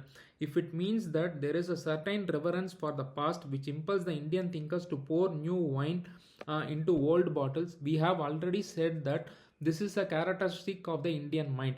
The way to grow is to take in all the good that has gone before and add to it something more. It is to inherit the faith of the fathers and modify it by the spirit of the time. If Indian thought is said to be futile because it did not take into account the progress of the sciences, it is the futility which all old things possess in the eyes of the new. The scientific developments have not brought about as great a change in the substance of philosophy as this criticism assumes. The theories so revolutionary in their scientific aspects as the biological evolution and the physical relativity have not upset established philosophies but only confirmed them from fresh fields. The charge of unprogressiveness or stationariness holds when we reach the stage after the first great commentators. The hand of the past grew heavy, initiative was curbed, and the work of the scholastics comparable to that of the medieval schoolman with the same reverence for authority and tradition and the same intrusion of theological prejudice began. The Indian philosopher could have done better with greater freedom to continue the living development of philosophy, to keep the current of creative energy flowing, contact with the living movements of the world, capable of promoting real freedom of thought is necessary. Perhaps the philosophy of India, which lost its strength and vigor when her political fortunes met with defeat, may derive fresh inspiration and a new impulse from the era just dawning upon her. If the Indian thinkers combine a love of what is old with a thirst for what is true, Indian philosophy may yet have a future as glorious as its past. 4. Value of the study of Indian philosophy. It is not merely as a piece of antiquarian investigation that Indian thought deserves study. Speculations of particular thinkers or the ideas of a past age are not without value. Nothing that has ever interested men and women can ever wholly lose its vitality. In the thought of the Vedic Aryans, we witness the wrestlings of powerful minds with the highest problems set to thinking man. In the words of Hegel, the history of philosophy in its true meaning deals not with the past but with the eternal and veritable present, and in its results resembles not a museum of aberrations of the human intellect but a pantheon of godlike figures representing various stages of immanent logic of all human thought. Note number 25. Logic, page number 135, Wallace translation.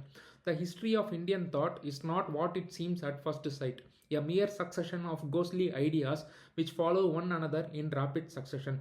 It is easy to make sport of philosophy, since to those who are content to live among the things of sense and think in a slovenly way, philosophic problems wear a look of unreality and possess a flavor of absurdity. The hostile critic looks upon the disputes of philosophy as wasteful logic chopping and intellectual legerdemain concerned with such conundrums as did the hen come first or the egg.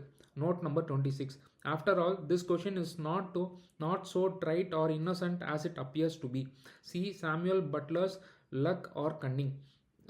End of note. The problems discussed in Indian philosophy have perplexed men from the beginning of time, though they have never been solved to the satisfaction all. There seems to be an essential human need or longing to know the nature of soul and God.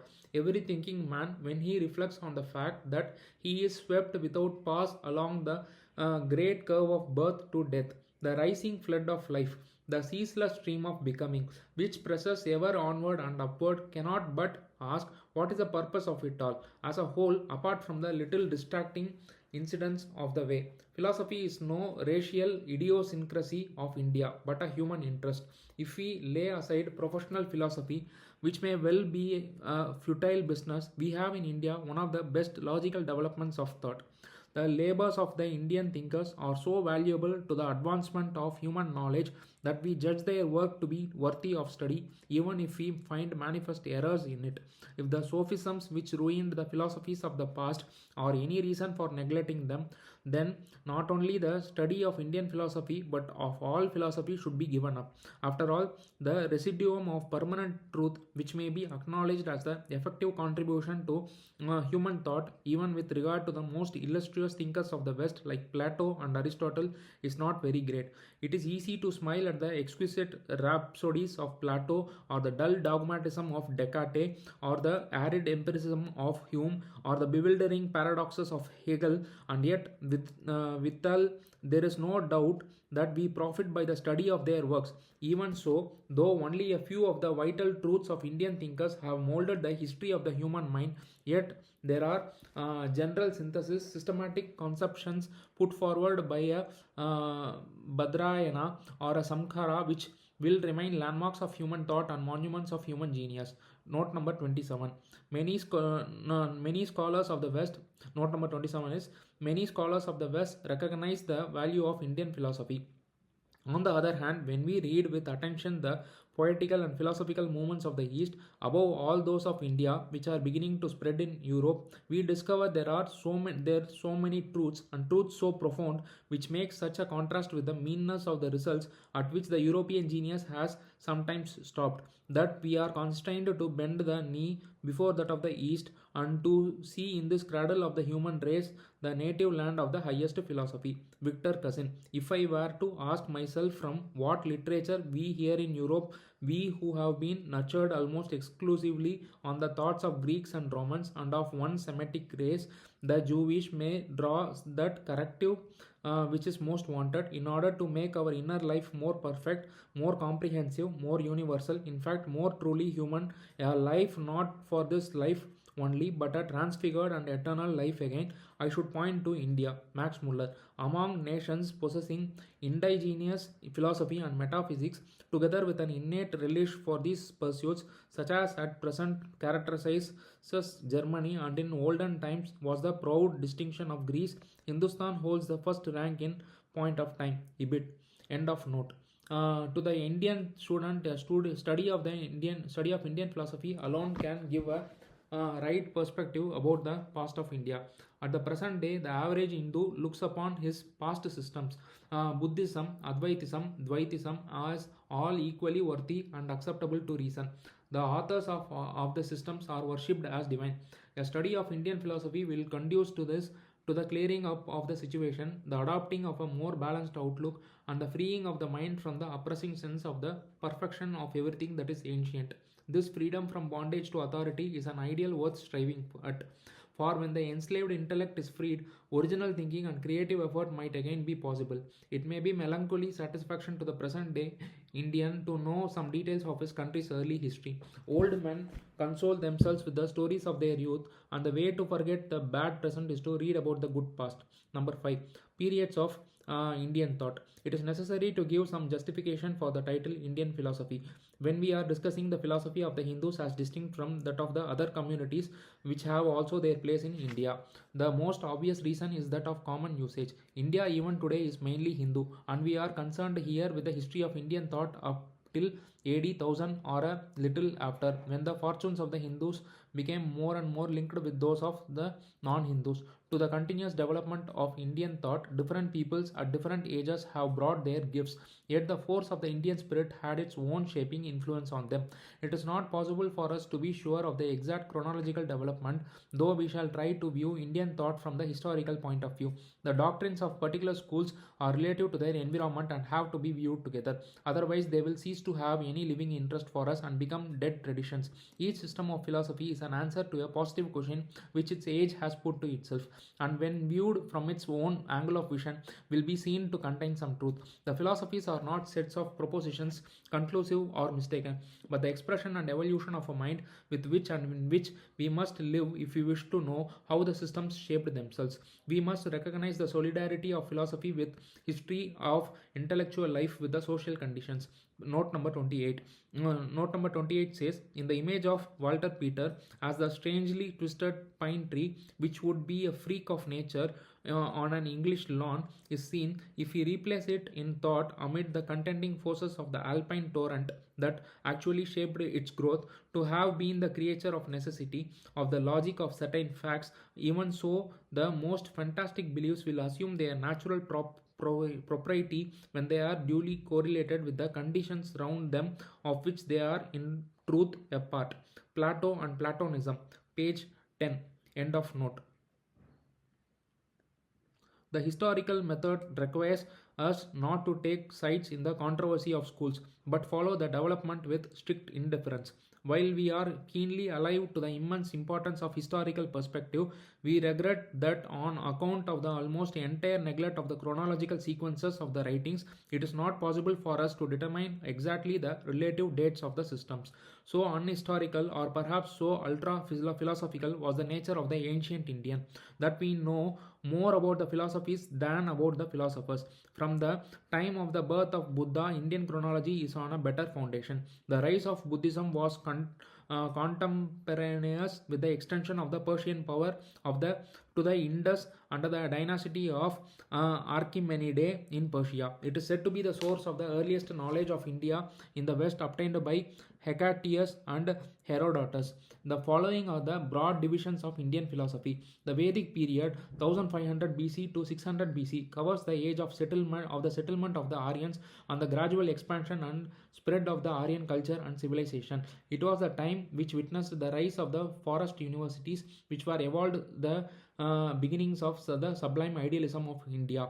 We discern in it successive strata of thought signified by the mantras or the hymns, the Brahmanas and the Upanishads. The views put forward in this age are not philosophical in the technical sense of the term. It is the age of groping, where superstition and thought are yet in conflict. Yet to give order and continuity to the subject, it is necessary for us to begin with an account of the outlook of the hymns of the Rig Veda and discuss the views of the Upanishads. Number 2. The epic period 600 BC to AD 200 extends over the development between the early Upanishads and the darshanas or the systems of philosophy. The epics of the Ramayana and the Mahabharata serve as the vehicles through which has conveyed the message of the heroic and the godly in human relations. In this period, we have also the great democratization of the Upanishad ideas in Buddhism and the Bhagavad Gita. The religious systems of Buddhism, Jainism, Saivism, Vaishnavism belong to this age. The development of abstract thought, which culminated in the schools of Indian philosophy, the darshanas, belongs to this period. Most of the systems had their early beginnings about the period of the rise of Buddhism, and they developed side by side through many centuries. Yet the systematic works of the schools belong to a later age. Number 3. The Sutra period from AD 200 comes next. The mass of material grew so unwieldy that it was found necessary to devise a shorthand scheme of philosophy. This reduction and summarization occurred in the form of sutras. These sutras are unintelligible without commentaries, so much so that the later have become more important than the sutras themselves. Here we have the critical attitude in philosophy developed. In the preceding periods, we have philosophical discussions, no doubt, where the mind did not passively receive whatever it was told, but played around the subject, raising objections and answering them. By happy intuition, the thinkers pitch upon some general principles which seem to them to explain all aspects of the universe. The philosophical synthesis, however profound and acute they may be, suffered throughout from the defect of being pre-critical in the conscious sense of the term. Without a previous criticism of the human capacity to solve philosophical problems, the mind looked at the world and reached its conclusions. The earlier efforts to understand and interpret the world were not strictly philosophical attempts, since they were not troubled by any scruples about the competence of the human mind or the efficiency of the instruments and the criteria employed.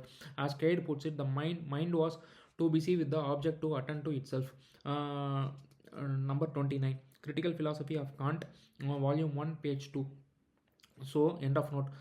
So when we come to the sutras, we have thought and reflection become self-conscious and not merely constructive imagination and religious freedom. Among the systems themselves, we cannot say definitely which are earlier and which later. There are cross references throughout. The yoga accepts the Samkhya. The Vaisheshika recognize both the Nyaya and Samkhya. Nyaya refers to the Vedanta and the Samkhya. Mimamsa directly or indirectly recognizes the pre-existence of all others. So does the Vedanta. Professor Garbe holds that the Samkhya is the oldest school. Next came Yoga. Next, Mimamsa and Vedanta. Last of all, Vaisheshika and Nyaya. The Sutra period cannot be sharply distinguished from the scholastic period of the commentators. The two between them extend up until the present day. Number 4. The scholastic period also dates from the 2nd century AD. It is not possible for us to draw a hard and fast line between this and the previous one. Yet it is to this that the great names of Kumarila, Samkara, Sridhara, Ramanuja, Madhava, Vachaspati, Udayana, Bhaskara, Jayanta, Vijnana Bhikshu, and Raghunatha belong. The literature soon becomes grossly polemical. We find a brood of schoolmen, noisy controversialists, indulging in over subtle theories and fine spun arguments who fought fiercely over the nature of logical universals. Many Indian scholars dread opening their tomes, which more often confuse than enlighten us. None would deny their acuteness and enthusiasm. Instead of thought, we find words. Instead of philosophy, logic chopping. Obscurity of thought, subtlety of logic, intolerance of disposition mark the worst type of the commentators. The better type, of course, are quite as valuable as the ancient thinkers themselves. Commentators like Samkara and Ramanuja restate the old doctrine, and their restatement is just as valuable as a spiritual discovery. There are some histories of Indian philosophy written by Indian thinkers. Almost all later commentators, from their own points of view, discuss other doctrines. In that way, every commentator happens to give an idea or two of the other views. Sometimes conscious attempts are made to deal with the several systems in a continuous manner. Some of the chief of these historical accounts may here be mentioned. Sadarsana Samuchaya, or the epitome of the six systems, is the name of a work by Haribhadra. Note number 30. Mr. Barth says Haribhadra, who according to tradition died in AD 529 but by more exact testimony lived in the 9th century and who had several homonyms, was a Brahmin converted to Jainism. He is famous still as the author of 1400 Parbandhas, chapters of works, and seems to have been one of the first to introduce the Sanskrit language into the scholastic literature of the Svetambara Jains. By the six systems of Brahmins, understand the two Mimamsas, so the Samkhya and the Yoga, the Nyaya and the Vaisesika. Haribhadra, on the other hand, expounds under this title very curtly in 87 slokas but quite impartially the essential principles of the Buddhists, the Jainas, the followers of the Nyaya, Samkhya, and the Vaisesika and the Mimamsa. He thus selects his own school and those with whom the Jainas had the closest affinities and puts them in between the schools of their greatest enemies, the Buddhists and the ritualists of the school of Jaimini.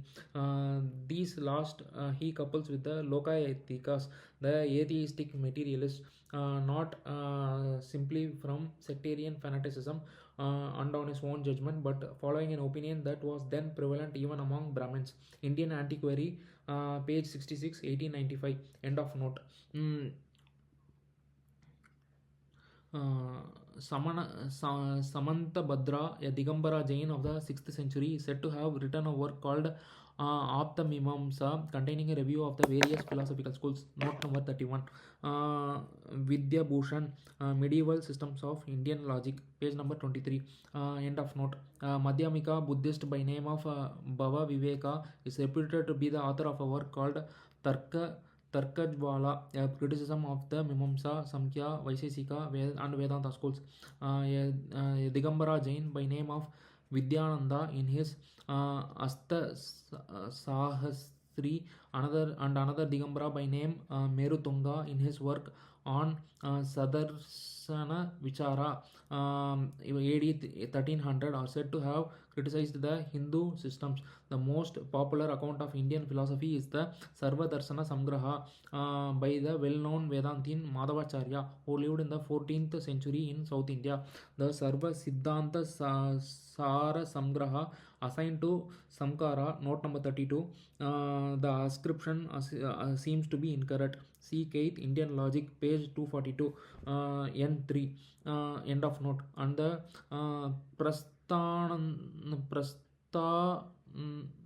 Prasthanana Beda by Madhusudana Saraswati, note number 33. See Max Muller, Six Systems, page 75 to 84. End of note. Contain useful accounts of the different philosophies. End of chapter 1, and thanks for listening.